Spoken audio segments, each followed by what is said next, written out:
public resources being wasted on political PR? We ask Emma Louise Powell, the Democratic Alliance's Shadow Minister of International Relations and Cooperation. Welcome, Emma. Hi, thanks for having me. Please give us some examples of extravagance at first, the recent BRICS summit that you have become aware of. Well, it's to be expected from the incumbents in government. Last week, 45 members of the South African Parliament were requested to attend the 9th BRICS Parliamentary Forum that was held in Joburg. And I have to say, from having attended as an observer, the DA did not make any substantive contributions to any of the dialogues. We merely observed the forum, that it was essentially an exercise in PR. The ANC's complete disregard for professionalism, timekeeping, organization, as well as quite underwhelming representation from BRICS member states, has meant that the forum was, in our view, little more than a propaganda talk shop.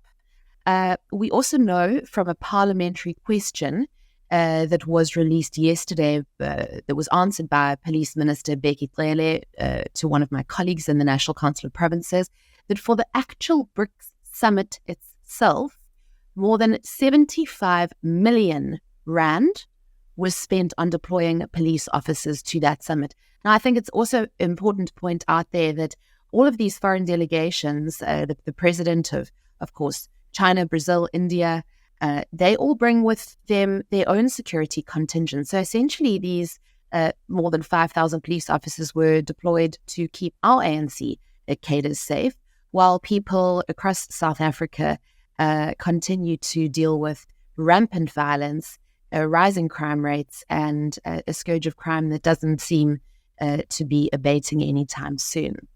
Just going back to the forum last week, there were some interesting incidents.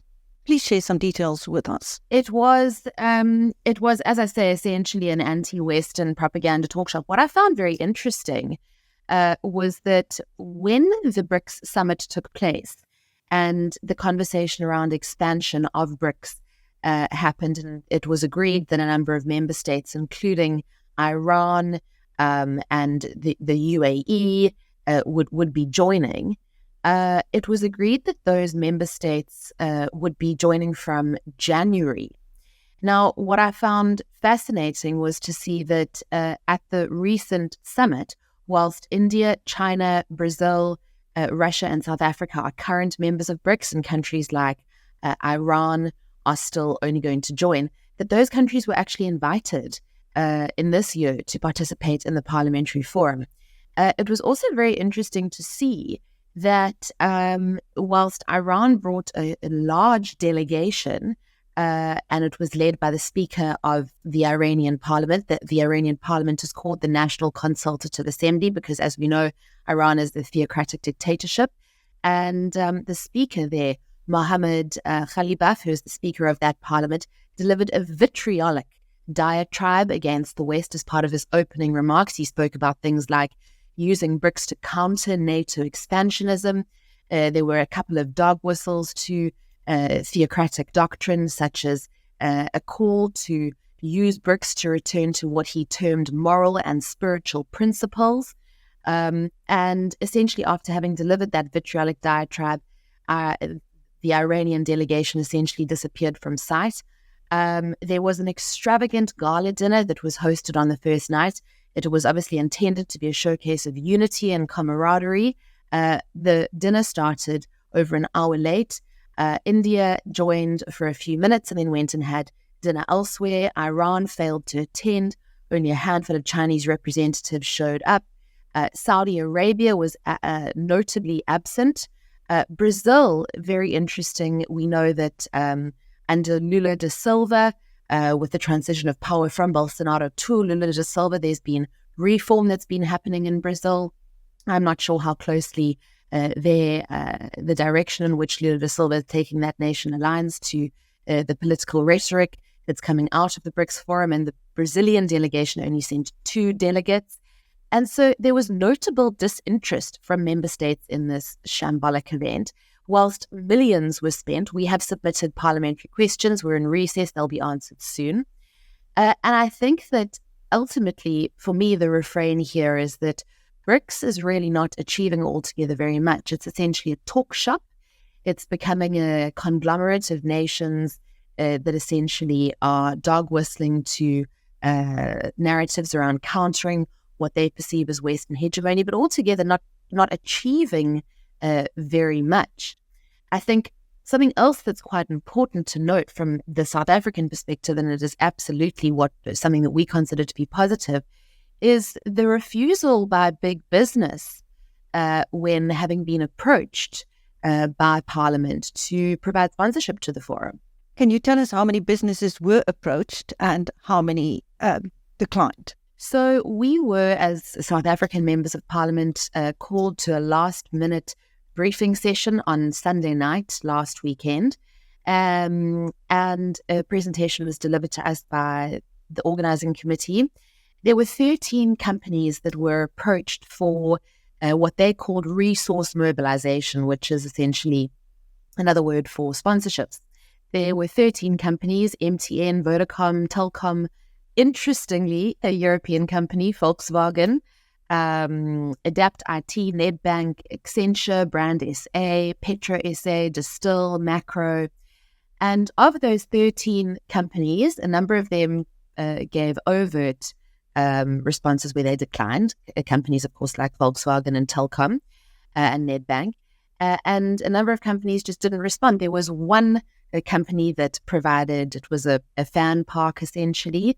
There was a social tour that was organized for the Friday where the delegation was taken to things like to places like Freedom Park and Lion Parks and things. And there was one organization that provided 80 tickets. The remaining 12 of the 13 companies declined. And I think that is indicative of concerns and potentially reservations around how useful it is from an economic and a trade perspective for South Africa to be cozying up to nations like the likes of Iran and, of course, Russia. I think something else that the audience may find quite interesting is that the Russian delegation failed to arrive. So we were informed that the Russians would be physically attending. A Russian media company, RAI, put out a media statement on the 20th of September to say that their delegation would be led by the Vice Speaker of the Federation Council, Konstantin Kozachev, and it was the first time that this parliamentary forum would be meeting in person for a number of years. We received flight details of when that delegation was supposed to land on South African tarmac. And when the rubber hit the road and the proceedings began, Mr. Kozachev popped up on video link. He gave his apologies for not being able to attend in person, noting that apparently the Russian Council had plenaries last week, which was quite interesting given the press statement that had come out of Russia the week before. And I think that we've obviously got suspicions given the significant number of sanctions that Mr. Kozachev is facing. There are sanctions, anyone can go and check on open sanctions from countries like France, Switzerland, Australia, New Zealand against Mr. Kozachev for various matters relating to his role on the Foreign Affairs Committee in the Russian Kremlin and what's going on in Ukraine, as well as various, you could say, allegations related to the corruption that goes on with the Russian oligarchy. So I think it was very interesting that the Russians themselves didn't attend either. So what you're saying, this BRICS Parliamentary Forum was an expensive waste of time? Well, it very much seemed like that. So day one was simply opening remarks. And as I say, some very vitriolic comments coming out of Iran with regards to the West. South Africa walked a very tightrope. Deputy President Paul Mashatile delivered opening remarks. And I think erroneously quoted from the NATO Mutual Defence Charter. I presume that was a mistake on the part of his speechwriter. It was humorous, if not concerning. The Iranians delivered comments, the Russians delivered comments. Brazil was very focused on things like technology and food security.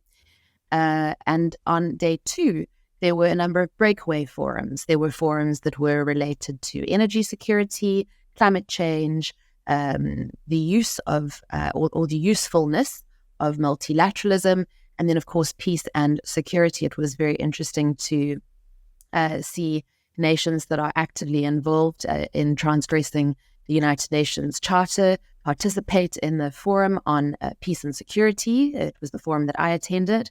And then after those breakaway sessions, each nation was requested to give a feed, or a rapporteur was expected to give feedback. Ultimately, it was a talk shop. There was then a memorandum signed. It was a memorandum that had not been workshopped with the members of the South African delegation. That's why the DA has said that it's essentially an ANC memorandum. It was essentially a reiteration of things like the BRICS commitment to strengthening South-to-South cooperation, some dog whistles to the strengthening of trading currencies in the global South.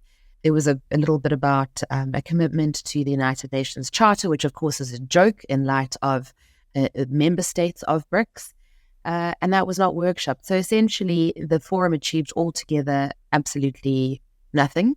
Parliament, of course, paid for everybody's hotel accommodation, 2 extravagant dinners, meal vouchers, huge amounts of security, pomp and ceremony. And in light of where we are from a financial perspective in South Africa, we're sitting at the edge of a fiscal cliff. We see what's been going on with SASSA grants, the Post Bank. We're soon going to be in a position in the next 3 to 4 years where if we don't rein in our spending, we will begin defaulting on government debt.